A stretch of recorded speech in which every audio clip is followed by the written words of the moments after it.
السلام علیکم ورحمۃ اللہ وبرکاتہ۔ اعوذ باللہ السمیع العلیم من الشیطان الرجیم من همزه ونفخه ونفثه بسم اللہ الرحمن الرحیم ان هذه امتکم امة واحدة وانا ربکم فاعبدون وتقطعوا امرهم بینهم کل الینا راجعون فمن يعمل من الصالحات وهو مؤمن فلا كفران لسعيه وَإِنَّا لَهُ كَاتِبُونَ۔ یقیناً یہ تمہارا دین ایک ہی دین ہے اور میں تمہارا رب ہوں، بس تم لوگ میری ہی عبادت کرو۔ اور انہوں نے اپنے معاملے میں باہم اختلاف کیا اور اپنے معاملے کو ٹکڑے ٹکڑے کر دیا، اور بالآخر سب کو ہماری طرف لوٹ کر ہی آنا ہے سب کو۔ بس جو بھی نیک عمل انجام دے گا اس حال میں کہ وہ مومن ہو تو اس کی کوشش کی ناقدری نہیں کی جائے گی، اور بے شک ہم اس کے لیے اس کے تمام اعمال لکھنے والے ہیں۔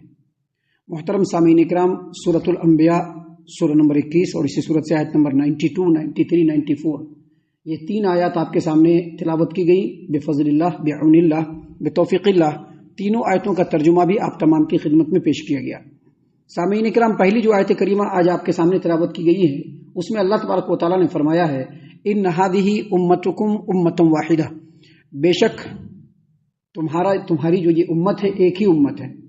یہاں پر امت کے بارے میں اس کی تشریح کرتے ہوئے عبداللہ ابن عباس رضی اللہ عنہما اور اس کے علاوہ امام مجاہد، سعید ابن جبیر، امام قتادہ، عبد الرحمن بن زید بن اسلم رحمہم اللہ، ان تمام مفسرین کے حوالے سے حافظ ابو جعفر ابن جریر طبری رحمۃ اللہ علیہ نے اپنی تفسیر الطبری کے اندر لکھا ہے کہ اللہ تبارک و تعالیٰ کا یہ فرمانا کہ ان هذه امتکم امۃ واحدہ، بے شک تمہاری جو امت ہے یہ ایک ہی امت ہے، تمہاری جو یہ جماعت ہے ایک ہی جماعت ہے، اس سے مراد دین ہے، یعنی ہماری جو شریعت ہے اس کو ہٹائیے اور ہمارا جو اسلام ہے یہ ایک ہی ہے۔ چاہے اس امت کے اندر ہو یا اس سے پہلے جتنی بھی امتیں آئی ہیں، سبھی کے اندر جو دین ہے وہ ایک ہی ہے۔ یعنی ایک دن کا مطلب یہ ہے کہ جو موسیٰ علیہ السلام دین لے کر کے آئے وہی دین محمد عربی صلی اللہ علیہ وسلم لے کر کے آئے، اسی دین کو اس سے پہلے نوح علیہ السلام لے کر کے آئے، وہی دین لوگوں میں پھیلانے والے سیدنا ابراہیم علیہ السلام، اور ہمارا بھی دین ایک ہے جو اسلام ہے، ان کا بھی دین اسلامی تھا۔ دیکھیے آیت کریمہ کی تفسیر میں امام ابن ابی حاتم نے تفسیر ابن ابی حاتم کے اندر اور تفسیر الدر المنصور کے اندر سیدنا حسن بصری رحمۃ اللہ علیہ کی تفسیر ہے کہ اس آیت کریمہ میں اللہ تبارک و تعالیٰ نے تمام مسلمانوں کو یہ بتلا دیا ہے، سمجھا دیا ہے کہ ان کو کس چیز کی فرما برداری کرنا چاہیے اور کس چیز سے پرہیز کرنا چاہیے۔ اور یہاں پر جو اللہ تبارک و تعالیٰ نے فرمایا ان هذه امتکم امۃ واحدہ، اس کا مطلب یہ ہے کہ مسلمانوں تم تمام کا دین ایک ہی ہے، تم تمام کا دین ایک ہی ہے، دین الگ الگ نہیں ہے۔ اور اسی لیے اللہ تبارک و تعالیٰ نے آگے فرمایا وَأَنَا رَبُّكُمْ فَاعْبُدُونَ، اور میں تم تمام لوگوں کا رب ہوں، لہذا تم لوگ میری ہی عبادت کرو۔ ابھی اس کو اگر اور اچھے سے سمجھنا ہے تو اس طرح سے سمجھ لیجئے کہ یہاں پر عبادت کا مطلب صرف نماز پڑھنا نہیں ہے، نماز پڑھنا بھی عبادت ہے، روزہ رکھنا بھی عبادت ہے، لیکن نماز پڑھنے کا جو طریقہ ہے اس کو فالو کرنا بھی عبادت ہے، روزہ رکھنے کا جو طریقہ ہے اس کو فالو کرنا بھی عبادت ہے، حج کرنے کا جو طریقہ ہے اس کو فالو کرنا بھی عبادت ہے، دوسری عبادتوں کو جو انجام دینا ہے اس کو اللہ اور اس کے رسول صلی اللہ علیہ وسلم نے کیا فرمایا ہے اس کو فالو کرنا بھی عبادت ہے۔ عبادت کا اصل مطلب ہوتا ہے بندگی، اور بندگی کا مطلب ہوتا ہے فرما برداری۔ اس کا مطلب یہ ہوتا ہے کہ جو رب کا حکم آئے اور جو نبی کریم صلی اللہ علیہ وسلم کا فرمان آئے تو فوراً اپنے سر کو جھکا دینا اور اپنے عمل میں اس کو فوراً قبول کر لینا، یہی اصل میں عبادت ہے۔ سامعین کرام، اسی لیے اللہ تبارک و تعالیٰ نے اپنی قرآن کریم سورۃ المومنون آیت نمبر 51 اور 52 میں فرمایا یا ایھا الرسل کلوا من الطیبات واعملوا صالحا انی بما تعملون علیم وان هذه امتکم امۃ واحدہ وانا ربکم فاتقون۔ اللہ تبارک و تعالیٰ نے انسانوں کو مخاطب نہیں کیا بلکہ تمام رسولوں کو مخاطب کیا، اور تمام رسولوں کو مخاطب کرتے ہوئے کہا یا ایھا الرسول کلوا من الطیبات، اے رسولو تم لوگ وہ کھاؤ جو پاکیزہ ہے اور نیک عمل انجام دو، اور جو کچھ تم لوگ عمل کرو گے میں اس کو خوب خوب جان رہا ہوں۔ یہ عام لوگوں کو نہیں کہا جا رہا ہے، کس کو کہا جا رہا ہے؟ رسولوں کو کہا جا رہا ہے کہ تم سب کے سب پاکیزہ رزق کھاؤ اور نیک عمل کرو، اور تمہارے اعمال سے میں باخبر ہوں۔ اور آگے مزید کہا ان ھذہ امتکم امۃ واحدہ، تم تمام کا جو دین ہے اے رسولو ایک ہی ہے، لہذا میں تمہارا رب ہوں، تم لوگ میرا تقوی اور میرا ڈر اپنے دل کے اندر بساؤ۔ تقوی اور ڈر کا مطلب کیا ہے؟ جو رب کا حکم ہے اس کے سامنے تم لوگوں کو جھک جانا ہے، یہی اصل میں دین ہے۔ ابھی لوگوں نے الگ الگ دین بنا رکھے ہیں، جس کے بارے میں ابھی ہم تھوڑی ہی دیر کے بعد آپ کے سامنے تھوڑی تفصیل پیش کریں گے کہ لوگوں نے الگ الگ دین بنا رکھے ہیں، لیکن ہم یہاں پر آپ کو بتلانا چاہتے ہیں کہ اللہ تبارک و تعالیٰ نے جتنے نبیوں کو اس روئے زمین پر بھیجا ہے سب کا دین اسلام ہے۔ اور دین اسلام کیا ہے؟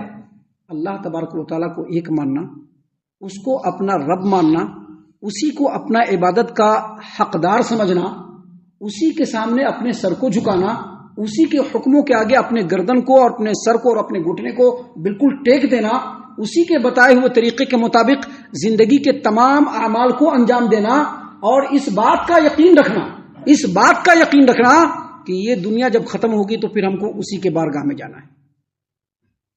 یہ دنیا جب ختم ہوگی تو ہم کو پھر اسی کے بارگاہ میں جانا ہے، اور دنیا میں کیے گئے سارے اعمال کا حساب کتاب اس کے سامنے دینا ہے۔ سامعین کرام، صحیح البخاری کتاب و احادیث الانبیاء باب قولہ تعالی واذکر فی الکتاب مریم، حدیث نمبر 3443، نبی کریم صلی اللہ علیہ وسلم نے فرمایا الانبیاء اخوۃ لعلات، انبیاء جو ہوتے ہیں وہ علاتی بھائی ہوتے ہیں۔ علاتی بھائی کس کو کہتے ہیں؟ باپ ایک ہوگا ماں کئی ہوگی۔ ابھی بہت سارے ایسے ہیں نا دنیا میں لوگ جنہوں نے کئی شادیاں کی ہیں، ایک بیوی ہے، دو بیوی ہے، تین بیوی ہے، اور تمام بیوی سے جو اولاد ہوتے ہیں سب کا باپ کون ہے؟ وہی ایک آدمی۔ اللہ کے رسول صلی اللہ علیہ وسلم نے فرمایا الانبیاء اخوۃ لعلات، انبیاء جو ہے وہ علاتی بھائی ہیں، یعنی ان کا باپ ایک ہے، یعنی جو جڑ ہے وہ ایک ہے۔ جڑ کیا ہے؟ ایک ہے۔ وامہاتہم شتیٰ، شریعتیں الگ الگ ہیں۔ شریعتیں الگ الگ ہیں کا مطلب یہ ہے کہ ہمارے جو محمد عربی صلی اللہ علیہ وسلم کی جو امت ہے ان کی شریعت الگ ہے، یعنی ان میں عبادت کرنے کا طریقہ الگ ہے۔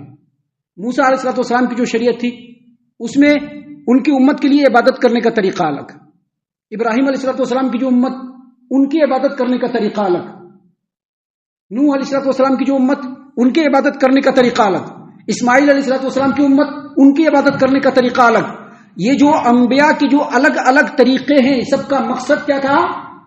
ایک اللہ کے سامنے جھکنا کہ اللہ نے جو کہا ہے بس وہی کرنا، دوسرا کچھ نہیں۔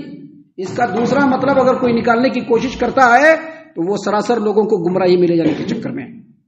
اس کا مطلب یہی ہے کہ جو الگ الگ شریعتیں اللہ تبارک و تعالیٰ نے تمام نبیوں کو دیا، اس کا مطلب یہ ہے کہ تمام شریعتوں کے الگ الگ، تمام نبیوں کے الگ الگ شریعتوں کا جو مقصد تھا وہ صرف رب کے حکموں کی تابعداری کرنا اور اس کی بندگی کرنا، دوسرا کوئی مطلب نہیں تھا۔ اسی لیے اللہ تبارک و تعالیٰ نے قرآن کریم سورۃ المائدہ آیت نمبر 48 میں فرمایا، اللہ تبارک و تعالیٰ نے فرمایا لِكُلٍّ جَعَلْنَا مِنْكُمْ شِرْعَةً وَمِنْهَاجًا، تم میں سے ہر ایک کے لیے ہم نے الگ الگ طریقے اور شریعت مقرر کر دیے۔ کس کے لیے؟ مسلمانوں کے لیے نہیں، ہر نبی کے ہر امت کے لیے۔ تو یہاں پر اللہ تبارک و تعالیٰ نے بیان فرمایا ہے ان ھذہ امتکم امۃ واحدہ، بے شک یہ جو تمہاری امت ہے ایک ہی امت ہے، وانا ربکم فاعبدون، تمہارا ہر ایک کا دین ایک ہی ہے، میں تم لوگوں کا رب ہوں، لہذا تم لوگ میری عبادت کرو، میری عبادت کے علاوہ کسی دوسرے کی عبادت مت کرو۔ آپ دیکھیے گا قرآن کریم سورۃ النحل آیت نمبر 36 میں اللہ نے فرمایا ہے وَلَقَدْ بَعَثْنَا فِي كُلِّ أُمَّةٍ رَسُولًا أَنِ اعْبُدُوا اللَّهَ وَاجْتَنِبُوا الطَّاغُوتَ، ہم نے ہر امت کے اندر رسول بھیجا ہے جنہوں نے صرف یہی حکم دیا کہ اللہ تبارک و تعالیٰ کی عبادت کرو اور طاغوت سے بچو، طاغوت سے بچو۔ طاغوت کس کو کہتے ہیں جانتے ہیں؟ طاغوت کہتے ہیں جو اللہ اور اس کے رسول کے حکم کے آڑے آئے، جو بھی اللہ اور اس کے رسول کے حکم کے آڑے آئے وہ طاغوت ہے، چاہے وہ کوئی بھی ہو، ایک بہت بڑا عالم، اگر وہ بہت بڑا عالم ہے، دنیا کا بہت بڑا محدث ہے، دنیا کا بہت بڑا فقیہ ہے، اور اگر اس کا حکم مانتے ہوئے اللہ اور اس کے رسول کے حکم کو چھوڑا جائے تو اسی کو طاغوت کہا جاتا ہے. امام مالک رحمۃ اللہ علیہ نے طاغوت کی تشریح کرتے ہوئے یہی بات واضح کیا ہے کہ ہر وہ ذات، ہر وہ ہستی جو اللہ اور اس کے رسول کے حکم کے آڑے آئے، اسی کو طاغوت کہا جاتا ہے. اور تمام رسولوں کو اللہ تبارک و تعالیٰ نے کیوں بھیجا؟ اس لیے بھیجا تاکہ لوگ اللہ کی عبادت کریں اور طاغوت سے بچیں. اس لیے اگلی آیت کریمہ میں اللہ نے فوراً کہا، کیا کہا؟ وَتَقَطَّعُوا أَمْرَهُمْ بَيْنَهُمْ. ہر ایک کا دین ایک ہی تھا، لیکن لوگوں نے اپنے دین میں اختلاف کر دیا. وَتَقَطَّعُوا أَمْرَهُمْ بَيْنَهُمْ کا مطلب یہ ہے کہ اپنے معاملے میں لوگ علیحدہ ہو گئے، ٹکڑے کر لیا. ابھی دیکھیے گا، مسلمان ہے، سب آدمی مسلمان ہے، بہت ہی عام بات ہے یہ. سب آدمی مسلمان ہے، سب کہتا ہے کہ ہم رسول کریم صلی اللہ علیہ وسلم کو ماننے والے ہیں، سب کہتا ہے کہ قرآن پر ہمارا یقین ہے، سب کہتا ہے کہ نبی کریم صلی اللہ علیہ وسلم کی حدیث مبارکہ پر ہمارا یقین ہے. لیکن جب حج کرنے جائے گا تو کہے گا کہ ہمارے مسلک کا حج کرنے کا طریقہ کیسا، ذرا سکھلائیے نا. کہتا ہے کہ نہیں کہتا ہے؟ بولیے. یہ بات اگر جھوٹ ہو، بیچ چوراہے پر مجھ کو پکڑیے اور چپل سے ماریے مجھ کو. سب مسلمان اپنے آپ کو کہتا ہے، لیکن کوئی یہ نہیں کہے گا کہ ہمارے رسول صلی اللہ علیہ وسلم نے کیسے حج کیا ہے، ذرا بتلائیے. یہ نہیں کہے گا. ہمارے مسلک میں جو حج کا جو طریقہ ہے ذرا بتا دیجئے. اسی کو کہتے ہیں اپنے معاملے میں ہر ایک نے اپنے آپ کو ٹکڑے کر لیا، الگ الگ کر لیا. اسلام نے ہم کو یہ نہیں سکھلایا تھا. اسلام نے ہم کو یہ سکھلایا تھا وَاعْتَصِمُوا بِحَبْلِ اللَّهِ جَمِيعًا. تم تمام مل کر کے اللہ کی رسی کو مضبوطی سے پکڑ لو. اللہ کی رسی کیا ہے؟ یہی اللہ کا کلام ہے اور نبی کا فرمان ہے، جو اصل میں ہمارے لیے جڑ ہے. یہاں پر ایک بات اور سمجھ لیجئے، بہت ہی غور سے اور گہرائی سے سمجھنے کی بات ہے. بہت غور سے اور گہرائی سے اس بات کو یہاں پر اس آیت کریمہ کے ضمن میں سمجھنے کی بات ہے. ابھی نماز میں رفع دین کرتے ہیں نا، رکوع سے پہلے رفع دین کرتے ہیں اور رکوع کے بعد رفع دین کرتے ہیں. بات سمجھ رہے نا؟ اور 2 رکعت مکمل کرنے کے بعد جب تیسری رکعت کے لیے اٹھتے ہیں تو پھر رفع دین کرتے ہیں. ایک آدمی جو رفع دین کر رہا ہے وہ یہ سوچ کر کے کر رہا ہے کہ یہ رفع دین اللہ اور اس کے رسول صلی اللہ علیہ وسلم کے حکم سے ثابت ہے، تو وہ قرآن سے اور جڑ سے جڑ گیا، حدیث سے جڑ گیا وہ. اور جو آدمی رفع دین یہ سوچ کر کرتا ہے ہماری جماعت میں کرتے ہیں لوگ، یا ہمارے مسلک میں کرتے ہیں لوگ، کرتے ہیں نا، امام شافعی کے مسلک والے مانتے ہیں نا، رفع دین کرتے ہیں نا امام شافعی کے مسلک والے. وہ یہ سمجھیں کہ امام شافعی نے کیا ہے اس لیے ہم رفع دین کر رہے ہیں. وہ جڑ سے نہیں جڑا، وہ فرقوں میں بٹ گیا، وہ جڑ سے نہیں جڑا. یہ بات بہت ہی باریکی سے سمجھنے کی ہے. اللہ تبارک و تعالیٰ نے یہاں پر بیان فرمایا ہے وَتَقَطَّعُوا أَمْرَهُمْ بَيْنَهُمْ، اور یہ لوگ اپنے دین میں باہم متفرق ہو گئے، الگ الگ ہو گئے، ٹکڑے میں بٹ گئے. اور آگے کیا کہا؟ وَكُلٌّ إِلَيْنَا رَاجِعُونَ. لیکن یاد رکھو، ہر ایک کو لوٹ کر کے ہماری طرف آنا ہے. کون کہہ رہے ہیں؟ اللہ تبارک و تعالیٰ. دنیا میں تو الگ الگ کر لو گے، دنیا میں تو لوگوں کو راضی کرنے کے لیے بہت سارے ایسے کام کر لو گے جو قرآن میں نہیں اور حدیث میں نہیں ہے، لیکن لوٹ کر کے پھر کہاں جانا ہے؟ رب العالمین. ہم نے ابھی کہا تھا آپ کے سامنے، ہم نے آپ کے سامنے کہا تھا کہ توحید یہ بھی ہے کہ یہ ہمیشہ یقین رکھنا ہے کہ آخرت میں ہم کو رب العالمین کے سامنے جانا ہے. جو آدمی یہ یقین نہیں رکھتا ہے، ڈھلمل یقین رکھتا ہے، وہ توحید ماننے والا نہیں ہے. دل میں یہ ہمیشہ پختہ یقین ہونا چاہیے کہ دنیا میں ہم جو بھی عمل کر رہے ہیں نا، اس کا جواب ہم کو رب العالمین کے بارگاہ میں آخرت میں دینا ہوگا. یہی کہتے ہیں ان ھذہ امتکم امۃ واحدہ، تمہارا دین ایک ہے.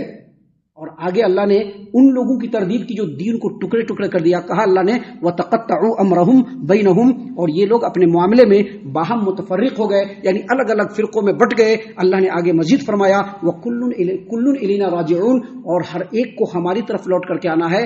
اگر ان کا عمل اللہ اور اس کے رسول کی بندگی اور فرما برداری کے مطابق ہوگا ان کو کامیابی ہے، اور جن کا عمل اللہ اور اس کے رسول کی بندگی اور فرما برداری کے مطابق نہیں ہوگا وہ کبھی بھی کامیاب نہیں ہو پائیں گے.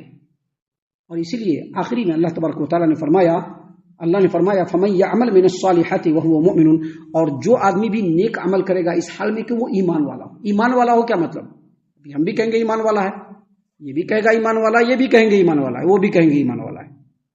ایمان والا کا مطلب یہ کہ جو ایمان کا بھی طریقہ بتایا گیا ان 3 آیتوں کے اندر، جو آدمی ایمان والا ہوگا اور نیک عمل کو انجام دے گا، اللہ نے فرمایا فلا کفران لسعیہ، اس کی کوششوں کی ناقدری نہیں کی جائے گی، اللہ تبارک و تعالیٰ اس کی کوششوں کا بھرپور بدلہ دے گا۔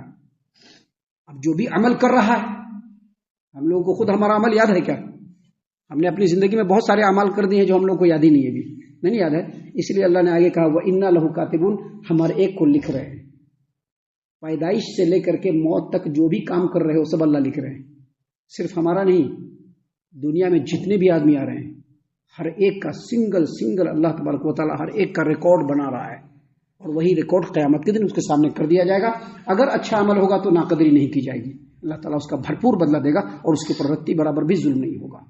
ہم اللہ سے دعا کرتے ہیں کہ اللہ تعالیٰ ہم تمام کو ان باتوں کے اوپر خوب غور و فکر اور تدبر کرنے کے ساتھ ساتھ ان باتوں کے اوپر عمل کرنے کی بھی توفیق عنایت فرمائے، آمین۔ اللہ تعالیٰ ہم تمام کو صحیح معنوں میں پکا سچا مومن مسلمان بنائے، اللہ اور اس کے رسول صلی اللہ علیہ وسلم کی اطاعت و فرما برداری کرنے والا بنائے، صحابہ کرام رضی اللہ عنہم کے طریقے پر چلنے والا بنائے، جنت الفردوس میں جگہ عطا فرمائے۔ اے اللہ ہم تمام کو جہنم سے پناہ دے، اے رب العالمین ہم تمام کو جہنم سے پناہ دے، اے مالک الملک ہم تمام کو جہنم سے پناہ دے، آمین یا رب العالمین۔ وما علینا الا البلاغ المبین۔